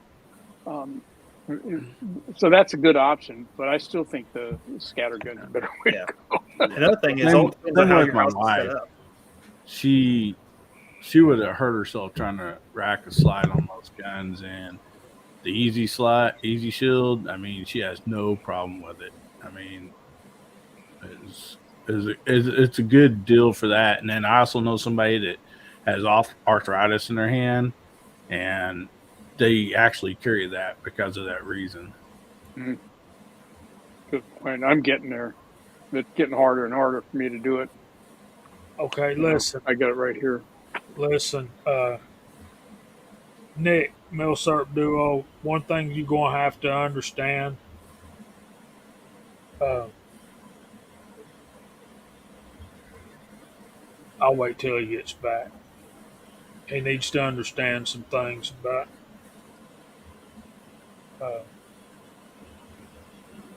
yeah, I kind of like pump shotguns, and the reason why is you just point them, and they're easier to handle, especially a 20 gauge. You know, that it's just that sound. You know, and and Jason Stewart got it right too. If you got a big dog, that deters. Yeah. But But the shotgun, you can shoot from the hip, shoot from the shoulder, you know, shoot from the Hobby midsection. Snobo had a pretty good question. I don't know, probably about 45 seconds up in the side chat. Want to know about antimony. Yeah, no. Or No. pure antimony. Antimony melts at a very, very, Very high temperature. You can't Yeah, use it. and you generally can't do it that way. When you get like from Rotometals has their super hard, they call it. It's Yeah. 30% antimony, and That's it's the most already cheap one. pre-mixed, and you got to keep it stirred up because of that. But you can't melt antimony, pure antimony, in your lead casting pot. It's like 2,600 degrees or something. It's way Yeah, up it's there. really wicked high. Yeah. Tommy Boy says that you can, if you get it hot enough and let it sit long enough. I think that's the problem. Yeah, but it's beyond what most people can get the temperature to. Yeah. I mean, you're not going to hold it with a pair of ice grips and a acetylene torch. You never know what you're going to learn on a Friday night here at the Georgia Connection. Yeah.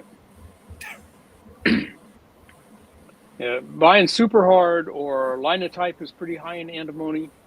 Either of those two are how I think most of us, get the antimony into our alloy instead of trying to do it with pure antimony. And if you mix either of those two into your lead pot and then walk away from it, that antimony is lighter than the lead, and it'll separate out and kind of float to the top and look like cottage cheese up there and stuff. And you'll think it's dross and skim it off, and that's not good either. So you got to keep that stuff mixed up. But Jamie, All count us down. three.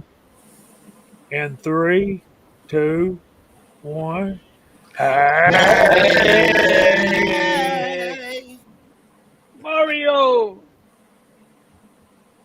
Mario Uh, lives just like right over there from me, you guys. So, Not Bama far. Dad, what goes on here is your clip-on wheel weights are already mixed with antimony in there and some tin. And what you got to be careful of is when you're smelting that lead down to put it into ingots, you want to make sure that you put some sawdust in there. You got to flux that stuff to get those elements back into your lead. And I've got a 5-gallon bucket out there with some lead that obviously a person did not flux that lead when they put it into ingots. The lead was given to me by somebody that already put it into ingots. Well, it casts like crap. It's always got lines and stuff like that in it. And I can take one of Andy's little tin lead disc, pop that thing in there, let it melt, stir it up again, and all is well. Going back to hardness, is if anybody's interested in a actual like lead hardness chart that you can put in, like say you get 5 pounds of pure lead, 5 pounds of tin, 5 pounds of antimony or whatever, and you can put all this in there and it'll actually give you a Brunel hardness down at the bottom. So if anybody's interested in it, I can send it to you. Send me an email at millsirpduo@gmail.com. It's a nice interactive chart you can just play with. So Yeah, there was a fellow over on, I forget now if it was Cast Bullets or it was one of the forums. I can't remember his name. I should, because I use his all the time, and it was a spreadsheet. mm-hmm. And it was his formulas that he used were close. They weren't perfect, Yeah. but they would give you a pretty darn good idea that lets you. He's got a whole list of stuff. It's probably the same one you're talking about, Nick. It probably is. I haven't seen very many out there. Yeah, I haven't had it open in a while. Let's see. It's on Cast Bullet Forum too. Yeah, I think that's where I got it from initially. Yeah. What was that? What's that guy's name over there? I can't remember. I should know offhand. I use it so often. But anyway, yeah, you just punch in, what metals you're mixing, and then how many pounds of each, and down at the bottom it says, hey, here's what your percentages of each are going to be, and here's what your BHN is going to be, and it will be close. It won't be perfect, but it will be close enough for our. The thing our is, kind of work. Most of us, the alloys we're using, are not 100% what we think they are. Right. Wheel weights across the country are not all the same, and they're not all consistent. Right. And neither is range scrap. Yeah, of course, range scrap isn't. If you think about it, I mean, I chuckle every time I hear somebody say that range scrap is this. No, your range scrap may be that, but all range scrap could be anything. If you're mining lead at a place that only allows muzzle loading rifles, you're not going to get as far. Yeah, we lost CW, but yeah, you're gonna get softer lead. Has the hardest bullets going, and they give out free bullets to everybody who shoots on the range. That lead is going to be way harder. So the inconsistencies are just spellbinding. And when you have people question what I did this and I can't get it hard as you say you did, and sometimes when I quench my lead it doesn't get hard at all. Well, there's all kinds of reasons for that. And Walter and I know we just had a thread about this on a forum that we're both on. But it's kind of an art. Your alloys, you don't know what you have, and you can't make an educated decision as to what you're going to get. So the best way to do this kind of stuff, if you want to know, is to buy stuff from places like Rotometals, and you're buying known alloys. Then you can mix and get a pretty good approximation of what you want to get. But until you know what you're putting in the recipe, you can't get any kind of accurate, result. Yeah. And you can test it yourself, and I know CW does this also. But every time I get a new batch of range scrap stuff and I mix it up, and now I've got two pots going, one for one alloy and one for another one.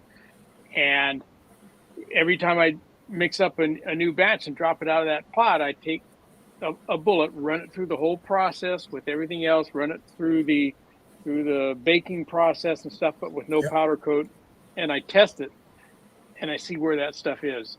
And usually I'm within 1 or 2 BHN points of what I thought it was going to be, but not always. Every once in a while you get a surprise. So you test your own, and the powder coat mitigates a little bit of the need for the harder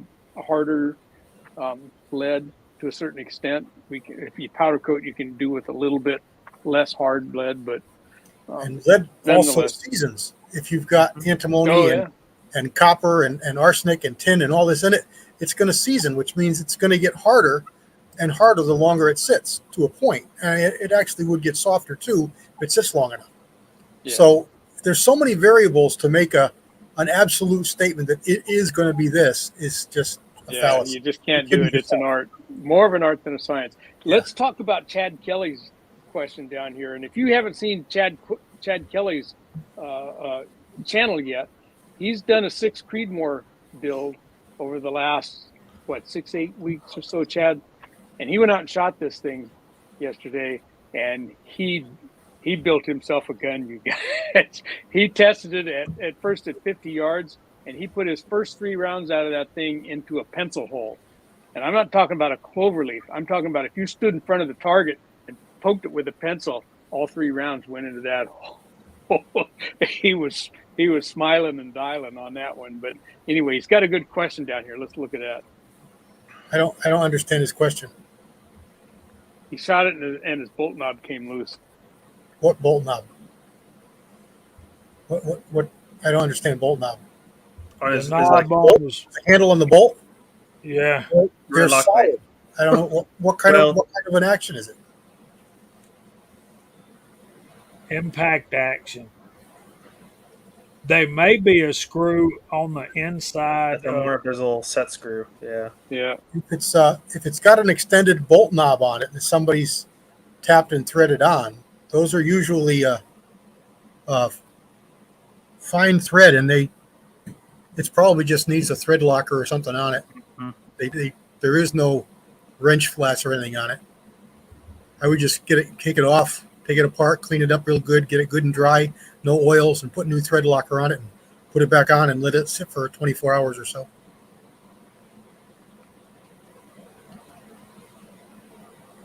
Okay.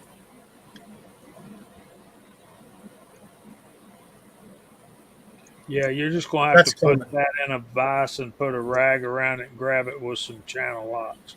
Just get some thread locker on it, Yeah. but take it apart and clean it inside and out. No oils. Mm-hmm. Good Good night, night, Mike. Red. Good night, Rebel. All right, we got to start going through the room. There's your question from Info Bros. Scotsman, you go first. Okay, you done saw it. He's going to email. So, Scotsman, you want to say goodnight first? Sure, What you man. got? Appreciate being here. Number one, always good to be here with you guys. Side chat was rocking and rolling, so thank you guys. Be sure and smash the thumbs up. Definitely helps out. And if you guys haven't seen the video again, please jump over and watch the video. But we have someone in need, Lakeview Outdoors, Tony, and you can help out, please do so. And if you want to have the opportunity to win something very cool, then you have that opportunity. You have the option of what you want to do there. So other than that, that's really all I got. Hope to see you guys Sunday night. And I'm going to throw it to that guy. All right. Hey, once again, just a real thrill to be here. This side chat, you guys are just so awesome. I love showing up here on Friday night and interacting with all you folks. So Jamie and the rest of you, thanks so much for inviting me in to participate. I won't take up too much time here. I got Moldy Monday coming up Monday, and this is going to be a threefer. I got 3 moles that I'm doing at once because there's not going to be any shooting video because I don't own a firearm in the caliber that I cast these with. So instead of me shooting, you get to see 3 different moles getting cast. So that's what I got coming up, and a couple other videos in the works. So once again, thanks so much. And Scotsman, you'll be hearing from me shortly. And the rest of you guys over there, listen to Scotsman. Tony can use our help. And we all help each other, as you've been seeing and watching. If you're paying attention, this is a good community. So jump in there, $1, $5, $10, whatever you can do it. So, all right, that's it for me. We'll see you next Friday night. Thanks for being here, everybody. Who's up next? We're going to go to Scotsman. Thanks for being here, Walter. All right. Scotsman gave it to you. So He let's did. go down to Gene at the hot pot. I love our family. I really do. It's just the way we roll, brothers and sisters. It's the way we roll. We take care of each other, and that's what family does. So everybody have a great Friday night. Have a blessed weekend. Take good care of yourselves and your loved ones. And always remember to keep blowing the smoke. Thanks for being here, brother. Thanks for having me. Hope we didn't get you in trouble with the little lady. She understands. Mr. She's one of Hillbilly, us. what you got coming up, brother? Saturday night? Hang on. She blew a bunch of smoke over here. Anyway, walk the other way, buddy. Well, guys, I just want to thank you so much for having me on. I always enjoy Friday nights. I mean, it's a blast to be here. I have so much fun.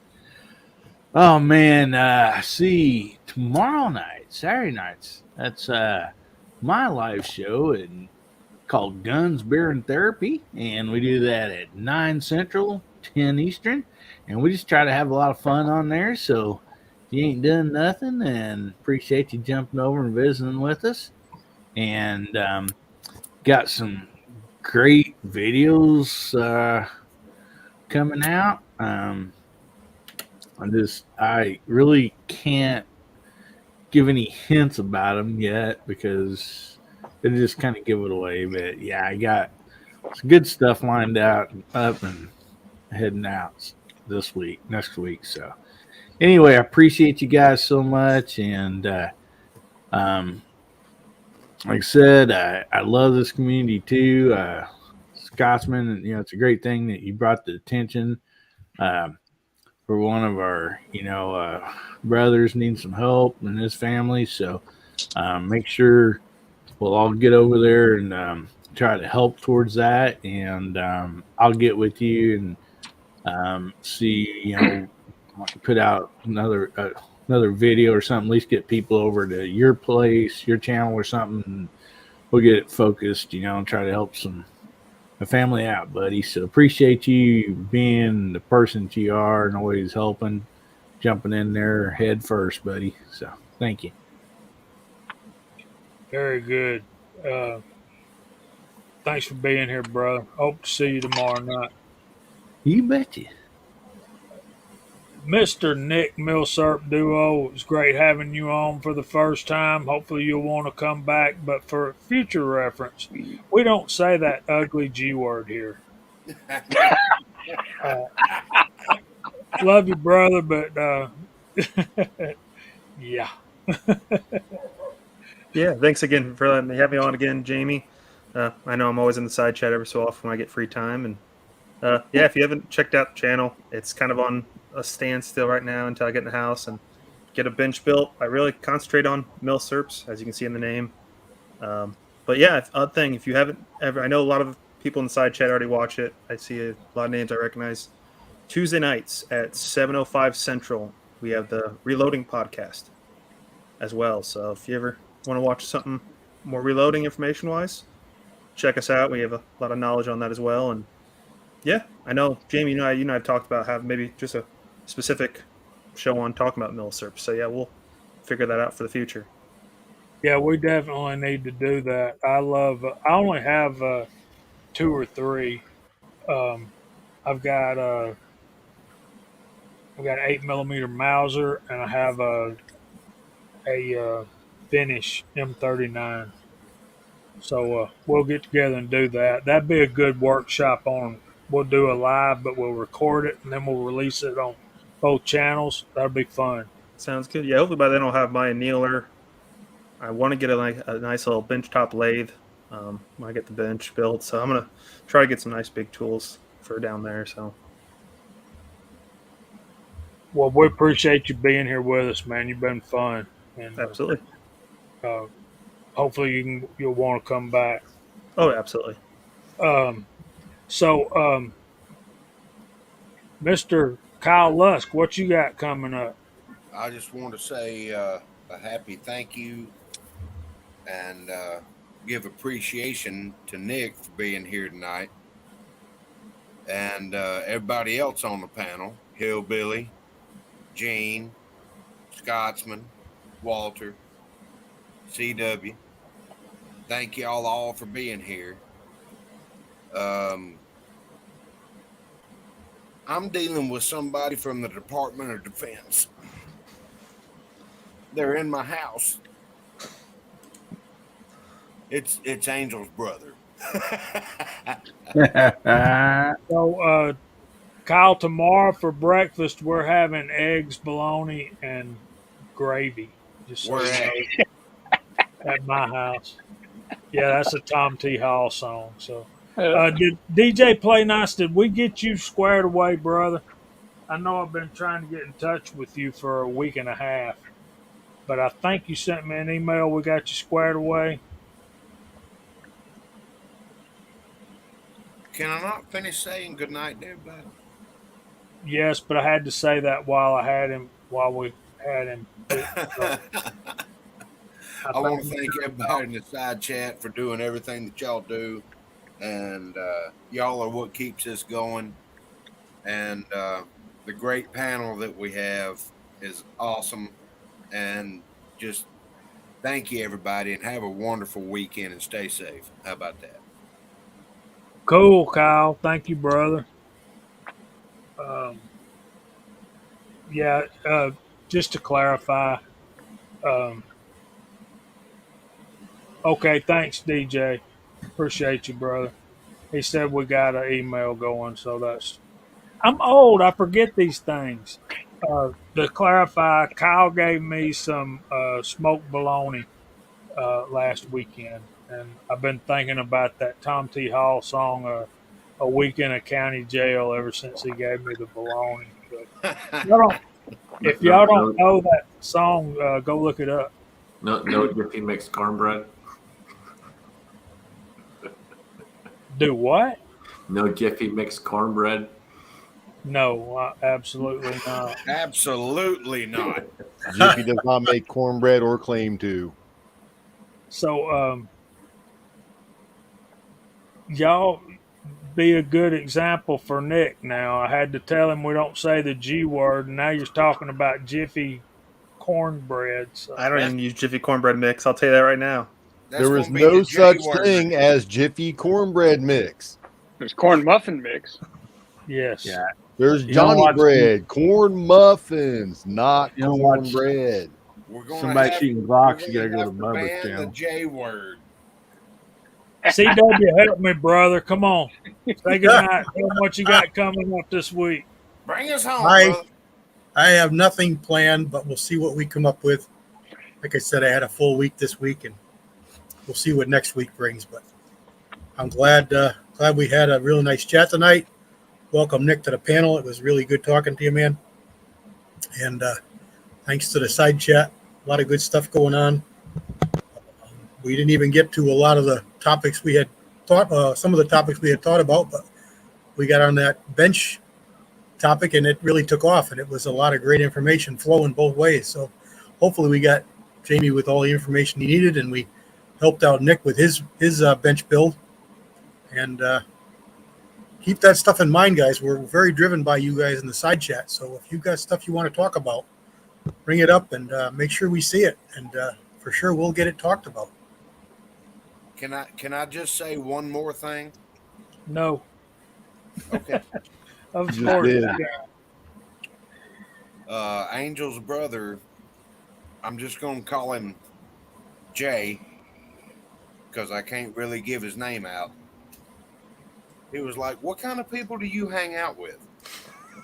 And he walked in the reloading room and went, "What the hell?"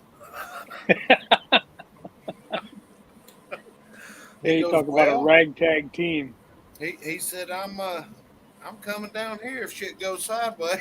I said, "You're more than welcome." Yeah, I think that's the point of our Friday night live streams is to help our viewers and help our community. It's a great thing what we're doing. I'll have a video coming up next week about what's going on with the fundraiser for Tony Lakeview Yeah. Outdoors.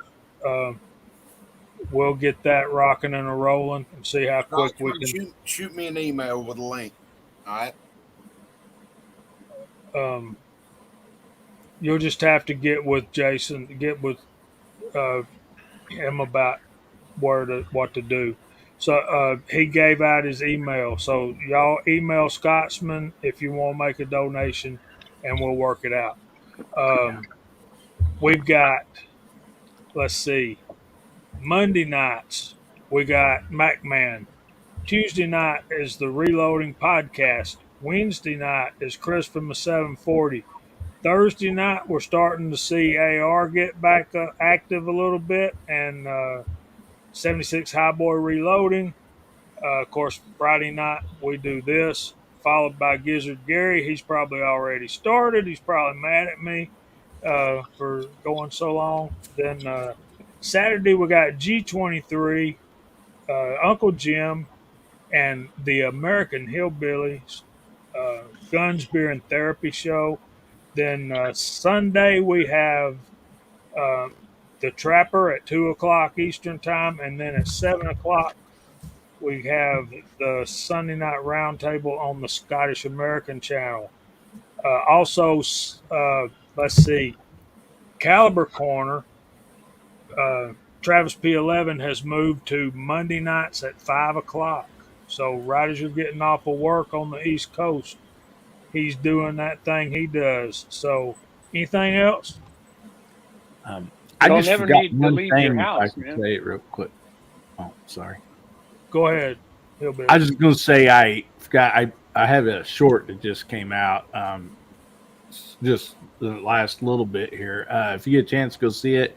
I had a problem with a hard seltzer sneaking up behind me, so Did you get it? I got it. Good. It And took a mirror. I'll just leave y'all with saying that's one less hard seltzer in the world. I'm proud of myself. sir. Dang right, buddy. So, yeah, that's it. Lord willing, and we hope he'll bless y'all real good. And if he's willing, we'll see you next Friday night at 8 o'clock. Say goodnight.